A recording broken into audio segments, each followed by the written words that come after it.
ஆங்க good morning. காலையில் எழுந்திரிச்சு நம்ம வீட்டில் எல்லா வேலையும் முடிச்சுட்டேன். எல்லா வேலையும் முடிச்சுன்னா தண்ணி பிடிச்சி வச்சுட்டேன். அதான் முக்கியமான வேலை முடிச்சு வச்சு நான் வேலை கிளம்பிட்டு இருக்கேன். அதனால் ஃபுல்லாக வந்து சாப்பாடு பழைய சாதம் இருக்காது, அதாவது சாதம் போட்டு பிசைஞ்சு தரேன், சாப்பிட்டு கிளம்பலாம். அதான் ரெடி பண்ணிட்டு இருக்கேன். அப்போ அது எப்படி செய்யலாம் பாருங்க. நீங்கள் இதுமாதிரி ட்ரை பண்ணியிருக்கீங்களா என்னன்னு சொல்லுங்கள். பூண்டு, வெங்காயம், தக்காளி, பச்சை மிளகாய் இதெல்லாம் ரெடி பண்ணிக்கணும், உரிச்சு எடுத்துக்கணும். டைம் ஆயிடுச்சுங்க, அதனால கொஞ்சம் அவசரம் காலையில் எழுந்திரிச்சு தண்ணியை பிடிக்கிறதுக்கே மணி 8 ஆகிடுதுங்க. இப்போ அதனால தான் ரொம்ப லேட்டாக சமைக்கிறாக்குள்ளாய். அப்புறம் தண்ணி பிடிச்சதுக்கப்புறம் போய் ஜாமான்லாம் வந்து பாத்திரம்லாம் கழுவணும், அதுக்கப்புறம் தான் ரெடி பண்ணணும். அதுவே வந்து குழம்புக்கு என்ன வைக்கிறது என்ன கேட்டு டார்ச்சல் பண்ணிவிட்டு இப்போ போய் பழைய சோறு போட்டுக்கின்றேன், சாப்பிட்டு போன்றேன். சாப்பிட்டு போன போயிட்டு மதியம் சாப்பிட வீட்டுக்கு தாங்க வரணும். இங்கே பக்கத்தில் தான் ஒரு 6-7 கிலோமீட்டர் வேலை. மதியம் சாப்பிட்டு தான் வீட்டுக்கு தான் வரணும், வந்து சாப்பிட்டு போகணும். அதுக்குள்ளாய் ரெடி பண்ணிகிட்டு இருக்கா. அடுப்பு கூட சண்டை போட்டு நிற்கிறேன். அதில் என்னென்ன போட்டேன்? கடலைப்பருப்பு, எண்ணெய் ஊற்றி கடுகு கடலைப்பருப்பு போட்டு தாளிச்சு விட்டு வெங்காயத்தை போட்டு பூண்டை போட்டு தக்காளி போட்டு வணக்கி அப்புறம் சோத்தை கொட்டி அப்படியே மஞ்சத்தூள் கொஞ்சம் போட்டு கரெக்ட வேண்டியதாங்க. அவ்வளோதான். இதுதான் தாளிச்ச சாதமா. சிம்பிளாக முடிச்சிட்டாங்க அவங்க வேலையை. எனக்கு பிடிக்காது.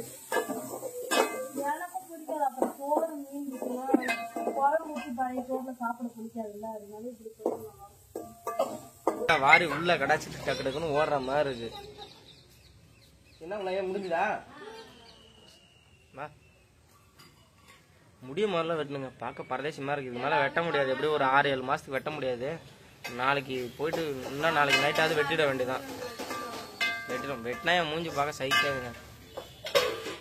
ஸ்பெஷல் பிரியாணி காலையிலேயே வந்து பழைய சாத பிரியாணி ரெடி ஆயிடுச்சுங்க. ஐயோ ஏதோ மணி கரெக்டாக 8:50. என்னதான் பிரியாணி மாதிரி இருந்தாலும் பழைய சூடு வாசனை அடிச்சிருக்குமா. ஒரு அப்பளம் பொரிச்சு வச்சிருக்காங்க. நீங்க சாப்பிடலீங்களா? கிளம்பு. மணி 9:30 ஆயிடுச்சு. கேட்டை போட்டாச்சுங்க. நின்றுட்டு இருக்கிறேன். ட்ரெயின் போன உடனே தான் அந்தாண்ட போகலாம். ஓனர் வேற திட்ட போறாரு.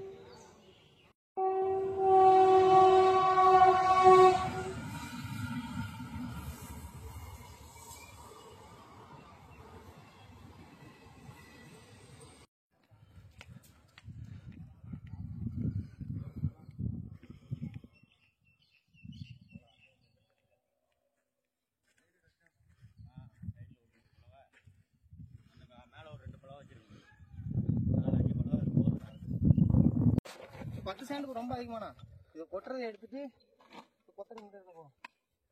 என்ன வேலை செய்ய? ஆமா ஆமா, எல்லாரும் என்ன போய் கஷ்டப்பட்டு தான் இருக்கும். போ ஏத்து வச்சவனும் சந்தோஷமா இருக்கானோ, ரொம்ப முட்டி அடிக்கிட்டு இருக்கு. பரவாயில்லையா?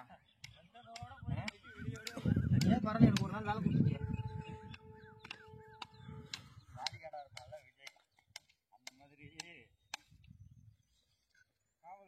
காவலன் படத்துல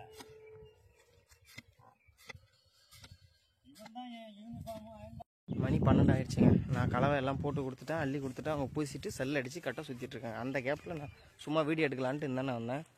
இது புதுசாக போட்டோ ஃப்ளாட். இப்போ பெண்ணாட்டுலேருந்து கொஞ்சம் தூரம் உள்ளே இருக்குது. இங்கே தான் வேலைக்கு வந்து ஃப்ரெண்டு வீடுங்கிறனால அவ்வளோக்கு ஒன்றும் சொல்ல மாட்டார். அதனால தான் வீடியோ தான் எடுத்து நிற்கிறேன். மற்ற எங்கேயாவது போனால் இந்த மாதிரி வேலை வச்சுக்க மாட்டேன். வேலை உண்டு, நம்ம உண்டுன்னு வந்துகிட்டே இருப்பேன்.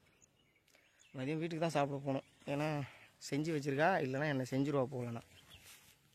அவ்வளோதான். வீட்டில் போய்ட்டு சாப்பிட்டுட்டு அவங்களுக்கு சாப்பாடு எடுத்து வந்து கொடுத்துட்டு அவங்க சாப்பிட்டுட்டு இருக்கிறாங்க. இப்போ என்னோட சாப்பாடு டைம் முடிய போகுது. ஏன்னா நான் 2 மணிக்கு போனால் 3 மணிக்கு நான் உள்ளே இறங்கிட்டு இதெல்லாம் க்ளீன் பண்ணணும். செப்டிட்டு அவங்க பூசிட்டு இருக்காங்க. இதா தெரியுதா பாருங்கள், உள்ளே இருக்கிற கலவை எல்லாத்தையும் அள்ளி போடணும். அவ்வளோதாங்க. பாருங்க, இனிமேல் உருப்படியான விளாக் போகிறோம். இது மொக்க விளாக் எனக்கே தெரியும், இருந்தாலும் வீடியோ போட்டானுங்கிற கட்டாயம். இனிமேல் போயிட்டு கொஞ்சம் நல்ல விளாக் டைம் கிடச்சா போடுறேன், இல்லைனா ரீல்ஸ் போடுறேன். பாய்ங்க.